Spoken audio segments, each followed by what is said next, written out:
Shalom, selamat pagi Jemaat GSJA Peniel Surabaya dan GSJA Cabang Anugerah Kemendung yang dikasihi Tuhan.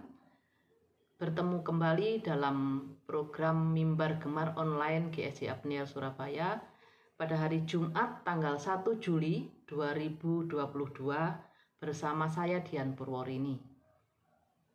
Renungan pagi hari ini terambil dari 2 Petrus pasal 2 ayat 5 sampai 9. 2 Petrus pasal 2 ayat 5 sampai 9. Demikian firman Tuhan.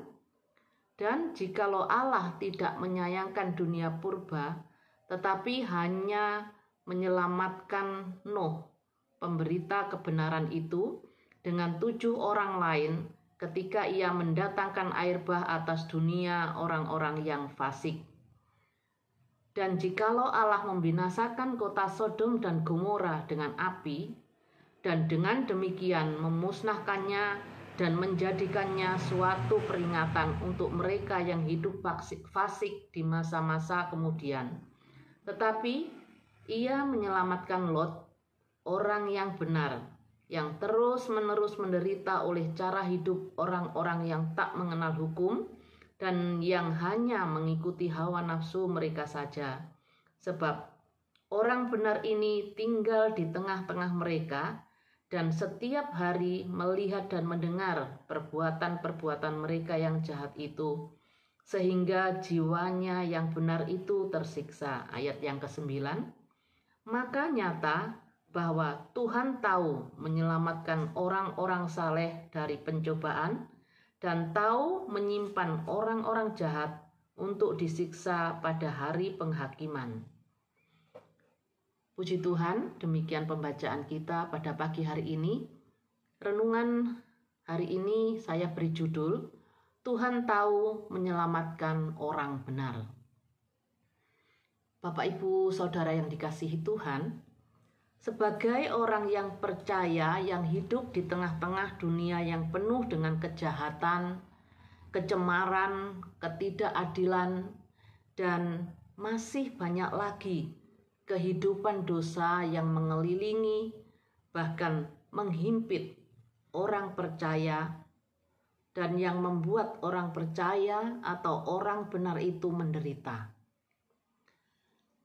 Bagaimana sikap orang benar di tengah-tengah dunia yang jahat ini? Dalam pembacaan firman Tuhan pagi hari ini, kita menemukan contoh 2 pribadi yang hidup benar di tengah orang-orang yang jahat. Yang pertama, sikap Nuh di tengah-tengah orang jahat di zamannya. Pada ayat yang ke-5, Nuh disebut sebagai pemberita kebenaran. Mari kita bandingkan dari Kejadian 6 ayat 12, 13, 14 dan 22. Kejadian 6 ayat 9, 12, 13 dan 22. Ayat 9, inilah riwayat Nuh. Nuh adalah seorang yang benar dan tidak bercela di antara orang-orang sejamannya, dan Nuh itu hidup bergaul dengan Allah. Ayat 12, Allah menilik bumi itu dan sungguhlah rusak benar, sebab semua manusia menjalankan hidup yang rusak di bumi. Berfirmanlah Allah kepada Nuh, Aku telah memutuskan untuk mengakhiri hidup segala makhluk, sebab bumi telah penuh dengan kekerasan oleh mereka, jadi aku akan memusnahkan mereka bersama-sama dengan bumi. Buatlah bagimu sebuah bahtera dari kayu gofir. Bahtera itu harus kau buat berpetak-petak dan harus kau tutup dengan pakal dari luar dan dari dalam. 22. Lalu Nuh melakukan semuanya itu, tepat seperti yang diperintahkan Allah kepadanya. Demikianlah dilakukannya. Nuh taat akan perintah Allah. Dia melakukan apa yang Tuhan perintahkan, walaupun hal itu ditertawakan oleh orang-orang di sekitarnya, orang-orang yang jahat, orang-orang yang membenci kebenaran. Mereka mengejek, menghina apa yang dilakukan oleh Nuh. Di dalam Ibrani pasal 11 ayat yang ke-7, Ibrani pasal 11 ayat yang ke-7 dikatakan, karena iman maka Nuh dengan petunjuk Allah tentang sesuatu yang belum kelihatan, dengan taat mempersiapkan bahtera untuk menyelamatkan keluarganya. Dan karena iman itu ia menghukum dunia, dan ia ditentukan untuk menerima kebenaran sesuai dengan imannya. Dengan iman, Nuh taat melakukan apa yang Tuhan perintahkan. Nuh dan keluarganya diselamatkan dari air bah. Yang kedua, sikap Lot yang hidup di tengah-tengah orang-orang jahat yang tidak mengenal hukum. Pada pembacaan kita pagi hari ini, dari ayat 6 sampai yang ke-8. Di dalam firman Tuhan dikatakan, Lot mengasihi kebenaran dan membenci kejahatan. Lot hidup benar, sehingga jiwanya yang benar tersiksa dan menderita karena hidup di tengah-tengah orang yang jahat. Kita akan membandingkan dari Kejadian 19 ayat 13, 15, dan 16. Dalam Kejadian 19 ini dengan judul perikop Sodom dan Gomora dimusnahkan, Lot diselamatkan. Ayat yang ke-13, sebab kami akan memusnahkan tempat ini karena banyak keluh kesah orang tentang kota ini di hadapan Tuhan. Sebab itulah Tuhan mengutus kami untuk memusnahkannya. Ayat yang ke-15. Ketika fajar telah menyingsing, kedua malaikat itu mendesak Lot supaya bersegera. Katanya, bangunlah, bawalah istrimu dan kedua anakmu yang ada di sini, supaya engkau jangan mati lenyap karena kedurjanaan kota ini. 16. Ketika ia berlambat-lambat, maka tangannya, tangan istri dan tangan kedua anaknya dipegang oleh kedua orang itu, sebab Tuhan hendak mengasihani dia. Lalu kedua orang itu menuntunnya keluar kota dan melepaskannya di sana. Tuhan menyelamatkan Lot dan keluarganya, karena Lot adalah orang yang benar, orang yang tidak melakukan kejahatan, yang tidak mau bergaul dengan orang-orang yang ada di sekitarnya dan mengikuti akan kehidupan orang-orang yang jahat, orang-orang yang fasik, dan orang-orang yang tidak mengenal hukum, sehingga jiwanya merasa tersiksa dan menderita. Tetapi Tuhan tahu, Tuhan mengasihani Lot dan keluarganya, sehingga Tuhan menyelamatkan Lot dan keluarganya.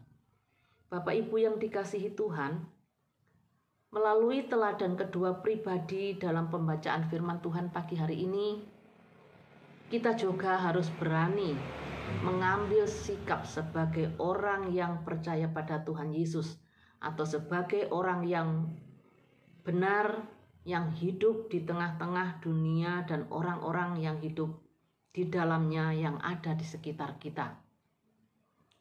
Kita harus berani mengambil sikap. Dengan iman, kita taat pada perintah Tuhan. Walaupun perintah itu bertentangan dengan apa yang ada di sekitar kita. Kita patut bersyukur dengan program Gemar di gereja kita, melalui membaca Alkitab setiap hari, melalui renungan firman Tuhan yang disampaikan, setiap hari kita tahu apa yang menjadi perintah-perintah Tuhan untuk kita lakukan di dalam kehidupan kita. Yang kedua, kita mengasihi kebenaran. Artinya, kita harus hidup benar dan menjauhi kejahatan. Bapak Ibu yang dikasihi Tuhan, jangan kita takut tampil beda dengan dunia dan apa yang ada di dalamnya. Konsekuensinya pasti ada. Kita dibenci, dijauhi, dan mungkin mengalami penderitaan. Tetapi kita percaya melalui firman Tuhan pagi hari ini, dalam ayat ke-9 dikatakan, Tuhan tahu menyelamatkan orang yang hidup benar dan saleh. Sebagai ayat penutup, kita lihat dari 2 Petrus pasal 3 ayat yang ke-17 dan 18. Demikian firman Tuhan.